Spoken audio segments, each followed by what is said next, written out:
Sabrina here with this week's job search question of the week. I have not done a video in a while. I think it's been a couple of months. So I had a blog post last week with the question of the week and back to videos this week. If you are new to this series, you haven't seen these videos before, this is an opportunity for job seekers to ask a question.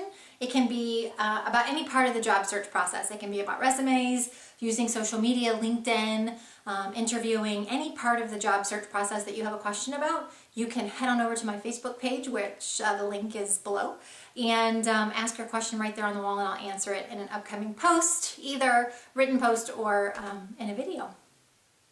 So when I put the call out this week for questions, I got a response from Jeff Webb. And Jeff Webb is not a job seeker that I know of. He is the CEO of Social HR, and that company helps recruiters or HR professionals, companies, find talent on the web. So through internet sourcing, through social media, they teach recruiters, they teach businesses how to find the candidates and the talent that they need via the internet. So he's a super cool guy. I met him, I think, first on Twitter, and then connected with him across the other sites, and have met him in person as well. So I'm going to put all his information in the link below, because he's just a nice guy and you should connect with him. But his question is one that job seekers ask him all the time, and it is, how creative can I be on my resume? And when he says creative, he's talking about different fonts or colors, not lying, because we don't do that, we've already talked about that, but just fonts, colors, graphics. You know, what can you put on a resume and get away with? How creative can you be? So there are lots of different creative resumes out there these days. I did a web search just to see what I could find, and there are tons of different formats for creative resumes.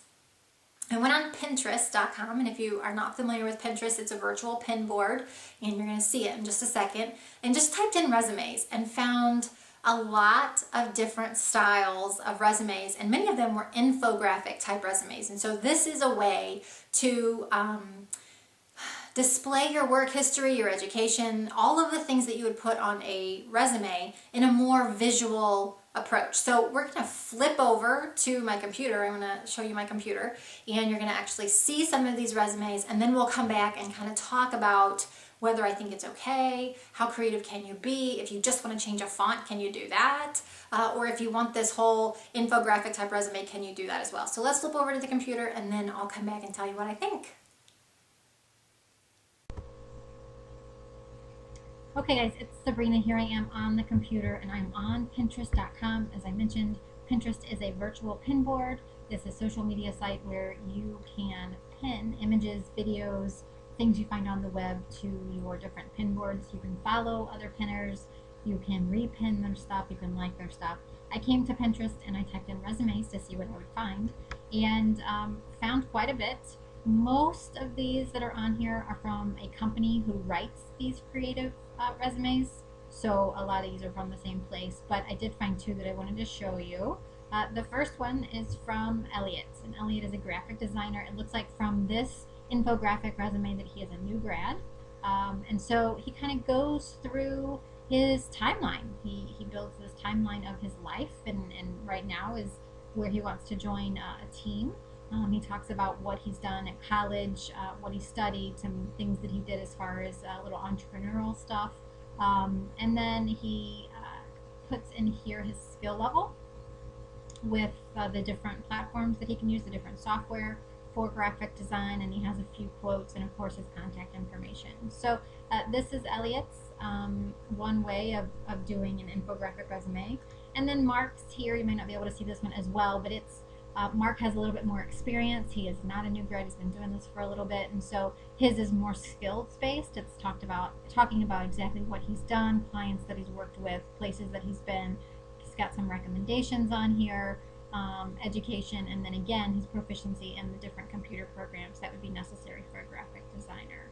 Most of the creative resumes, the infographic type resumes, and even resumes that are not necessarily infographics but just may have a creative flair to them, come from people who are in that industry, are in the graphic design or web development or some kind of artistic creative industry.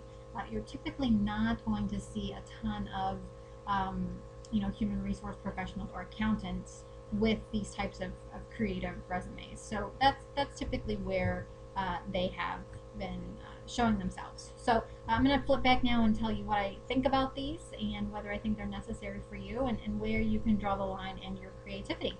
All right? All right, so pretty cool stuff, right? The infographic resumes are very easy to read. Visually, they look great. Lots of good information. Most of it, actually all of it, is information that you can get from a traditional resume. So very visually appealing. Perfect for, as I mentioned before, if you are in a graphic design industry or web development or architecture, maybe just something that you would normally have a portfolio for anyway. What a great addition.